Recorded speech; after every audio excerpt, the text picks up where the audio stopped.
Well, this is what we're working on today. We are working on the Mensch Vac Truck, and this is the vacuum unit here. We've got a rebuilt one that we're putting on there. The boys have just got this unit unbolted.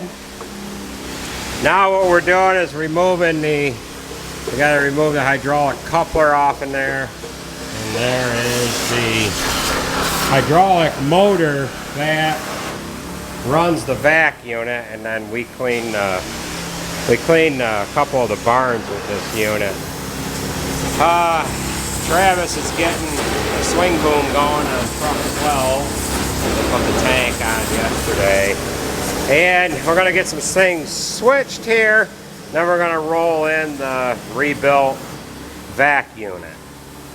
Let's see, this is a little corroded with some dry manure, which does not help things none the least.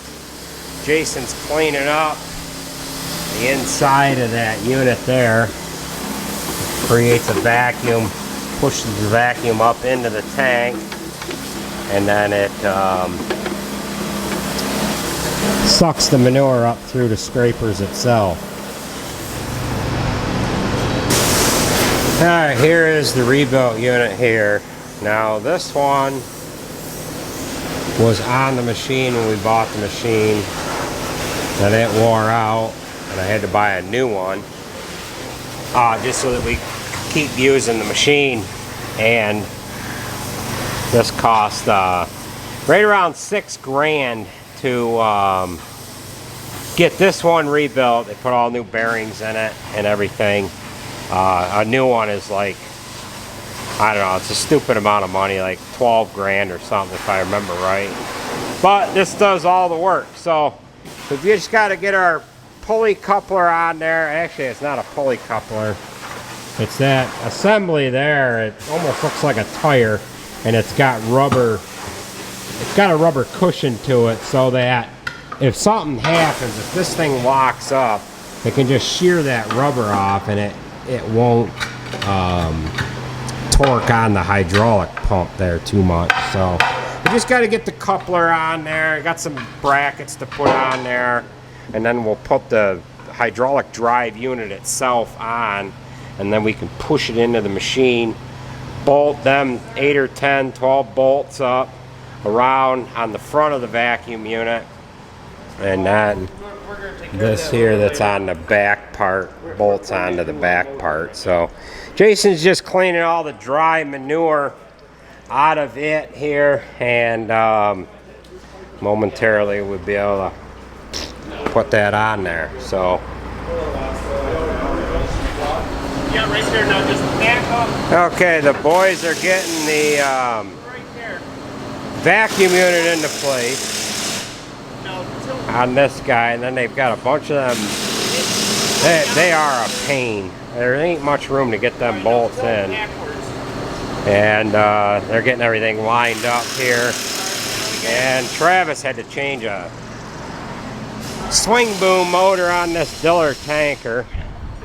We have a heck of a time with that slip collar right there oscillating, and we thought it was just a stiff unit there, but it ended up having a bad motor. So he's getting that switched, and hopefully these guys got this going again here momentarily.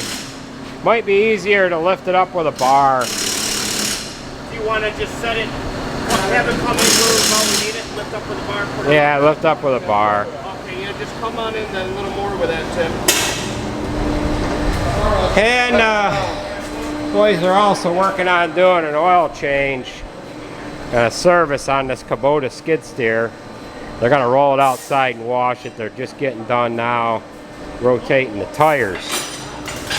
This machine here we got back in July of 2019, and we've got just under 2,000 hours on it.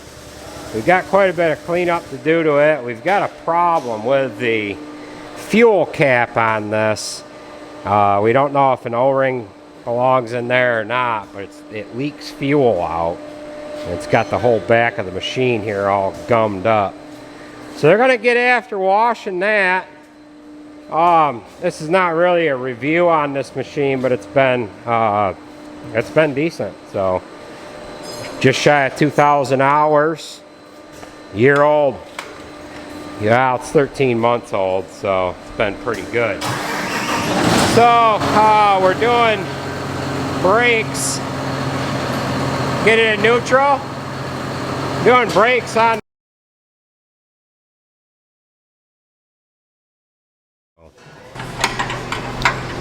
Alright, the boys are putting the last of the bolts in on the back side of that vacuum unit. And then they got to put the bumper on. And they're going to run up and clean the barn with it. The biggest pain in the butt with this damn thing are those bolts that come around that connecting ring there.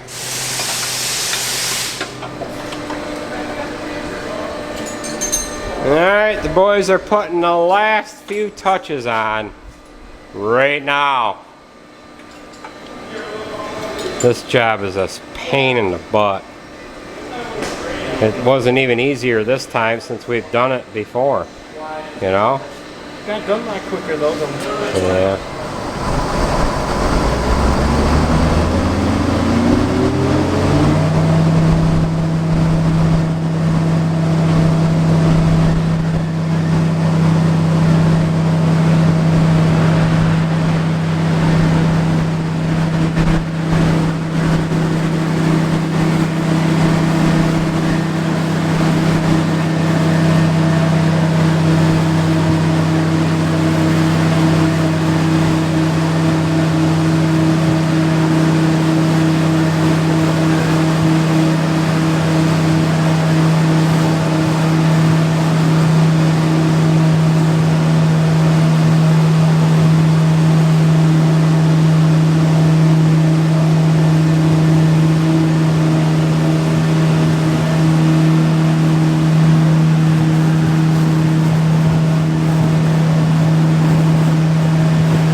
This is a hydrostat, kind of like the chopper. It's got a lever right here that does your forward and rearward movement. Farther forward you push it, the faster you're going to go. And he's got all his toggle switches right here to run the scraper on the front.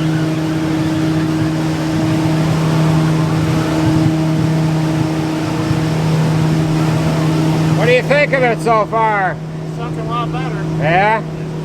Twice as good? 3 times as good? Oh, at least 3 times. That was Yeah. way better.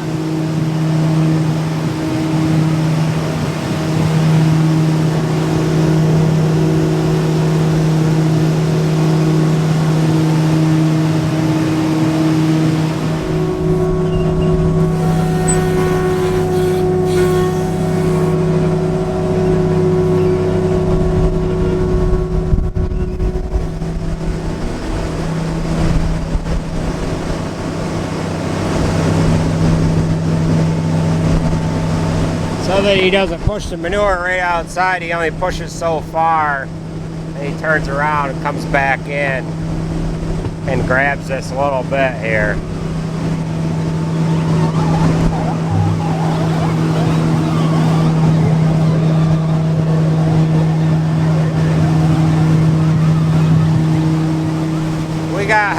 in this barn on this end and dry cows on the other end. On this one side, that side over there is all heifers. He's got a majority of the manure. Now what he'll do is he'll close everything in, close up the V, and then grab the last little bit of manure. There won't be a bushel basket's worth of manure left over after he cleans it. We have rubber in this in the alleyways here. This is conveyor belting.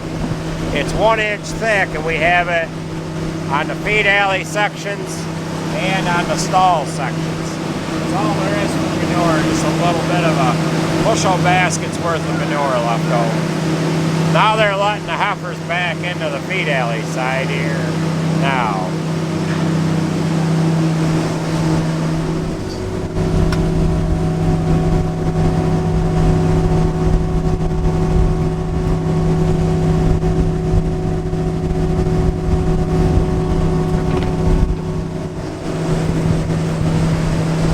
Now we're going to run on this side, do the same thing.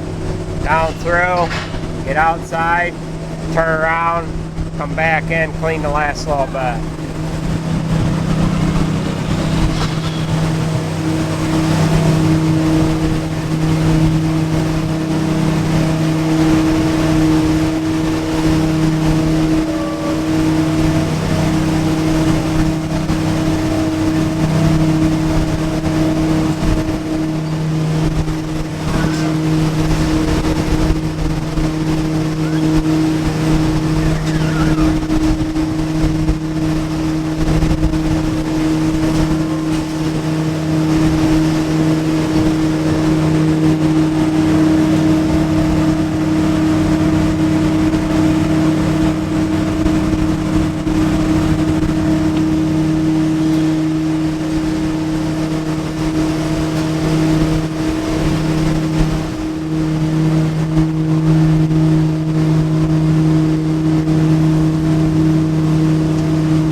We're gonna run over what we call the front manure pit, and we're gonna dump this off.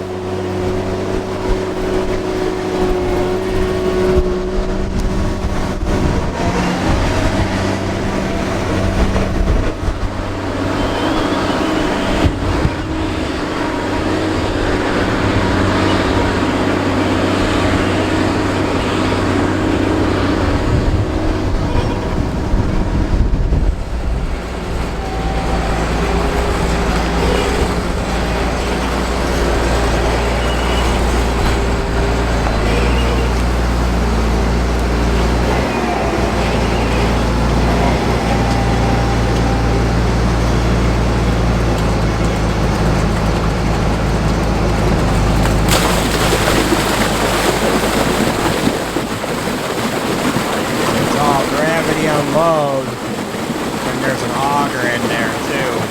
That's what that auger's in there for.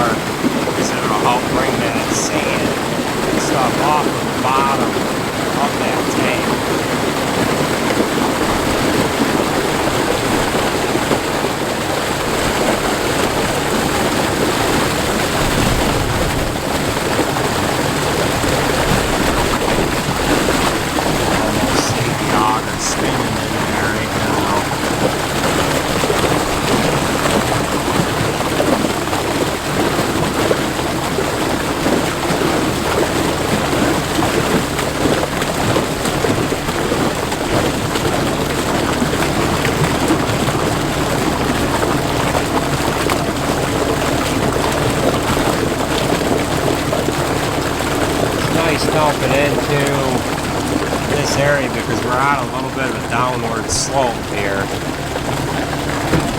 We can use gravity to get a majority of the manure to empty out, and then he is empty. And then this is the front manure pit. We can have this manure will flow in, and then we can agitate it and load it with that pump there.